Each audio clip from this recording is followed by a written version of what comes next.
શું તમારે પણ તમારા બાળકોને કંઈક હેલ્ધી ખવડાવવું છે તો આ રેસીપી જરૂરથી ટ્રાય કરજો.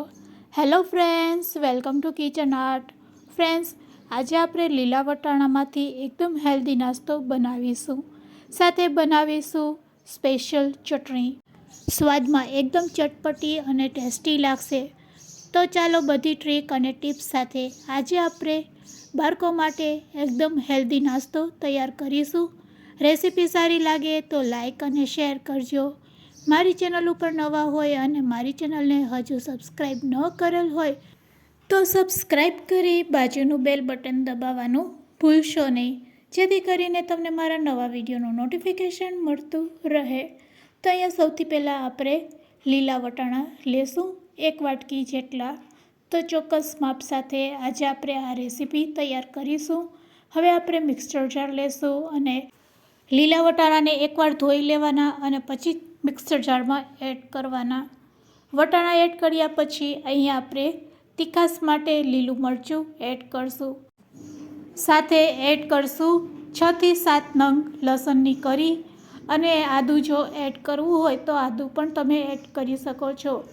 2 ચમચી જેટલું અહીંયા આપણે દહીં એડ કરશું. ખાટું દહીં નાખશો તો નાસ્તો વધારે ટેસ્ટી બનશે. તો બસ હવે આપણે આ રીતે ગ્રાઇન્ડ કર્યા પછી તમે જોઈ શકો છો અહીંયા આપણી લીલા વટાણાની સરસ પેસ્ટ તૈયાર થઈ ગઈ છે. રેડી કરેલી આ પેસ્ટને હવે આપણે મિક્સિંગ બાઉલમાં કાઢી લેશું. પેસ્ટ કાઢ્યા પછી મિક્સર જારમાં જે પેસ્ટ ચોંટી ગઈ હોય તેને આપણે પાણી નાખીને લઈ લેશું. બસ એક વખત આપણે હલાવી લેવાની છે આ પેસ્ટને. હવે આપણે તેમાં ઝીણો રવો એડ કરવાનો છે. તો ઝીણો રવો આપણે કેટલો લેશું તો અહીંયા આપણે જે વાટકીથી વટાણા લીધા છે તે જ વાટકીના માપથી અડધી વાટકી ઝીણો રવો અને 2 ચમચી ચણાનો લોટ એડ કરશું. ચણાનો લોટ એડ કરવાથી આ નાસ્તો એકદમ સરસ ટેસ્ટી બને છે. વટાણાની પેસ્ટ સાથે આપણે બેસનને અને સૂજીને સારી રીતે મિક્સ કરી લેશું. હવે આપણે એડ કરવાનું છે પાણી. જો પરફેક્ટ માપ સાથે તમે આ રેસીપી તૈયાર કરશો તો પહેલી વારમાં જ એકદમ પરફેક્ટ બનશે. જે વાટકીથી અહીંયા આપણે સૂજી લીધી છે તેટલું જ અહીંયા આપણે પાણી એડ કરવાનું છે. પાણી એડ કર્યા પછી આ રીતે આપણે થોડીક વાર માટે તેને ફેટી લેશું. આ રીતે મિક્સ કર્યા પછી અહીંયા આપણે રવો એડ કરેલો છે. તો આ બેટરને આપણે 10 મિનિટ માટે રેસ્ટ આપીશું. 10 મિનિટ માટે રેસ્ટ આપીએ છીએ ત્યાં સુધી આપણે એકદમ સરસ આ નાસ્તા સાથે ખાવાની મજા પડી જાય તેવી ચટણી તૈયાર કરી લેશું. તેના માટે અહીંયા આપણે 1 ચમચી ટોપરાનું છીણ લેશું, 2 ચમચી દાળિયા અથવા તો દાળિયાની દાળ, 1 લાલ મરચું કટ કરીને એડ કરશું. સાથે સ્વાદ મુજબ મીઠું નાખી દઈશું. આ ચટણીને ચટપટી બનાવવા માટે અહીંયા આપણે લીંબુનો રસ એડ કરશું. અહીંયા તમે આંબલીનું પાણી પણ એડ કરી શકો છો. હું અત્યારે લીંબુનો રસ એડ કરી રહી છું. બસ 2 ચમચી જેટલું પાણી એડ કરવાનું છે. જરૂર લાગે તો 4 ચમચી એડ કરી તેને ગ્રાઇન્ડ કરી એકદમ સરસ સ્મૂથ ચટણી આપણે આ રીતે તૈયાર કરી લેવાની છે. તો અહીંયા આપણી ચટણી તૈયાર છે. તેને આપણે એક વાટકીમાં કાઢી લેશું. ચટણીને કાઢ્યા પછી અહીંયા આપણે ચટણી ઉપર વઘાર કરીશું. તો વઘારિયામાં આપણે અડધી ચમચી જેટલું તેલ ગરમ કરીશું અને રાઈ અને જીરું તેમાં કકડાવી લેશું. સાથે થોડીક હિંગ પણ એડ કરશું.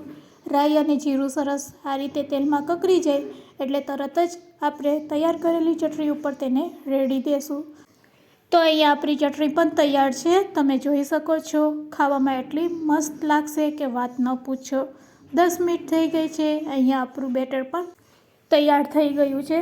તમે જોઈ શકો છો પહેલાં કરતાં થોડુંક ઘટ લાગી રહ્યું છે. હવે હેલ્ધી નાસ્તો બનાવવા માટે અહીંયા આપણે થોડાક વેજીટેબલ્સ એડ કરવાના છે. તો મેં મીડિયમ સાઇઝનું બટેટું છીણેલું 1 નાની વાટકી એડ કરેલું છે.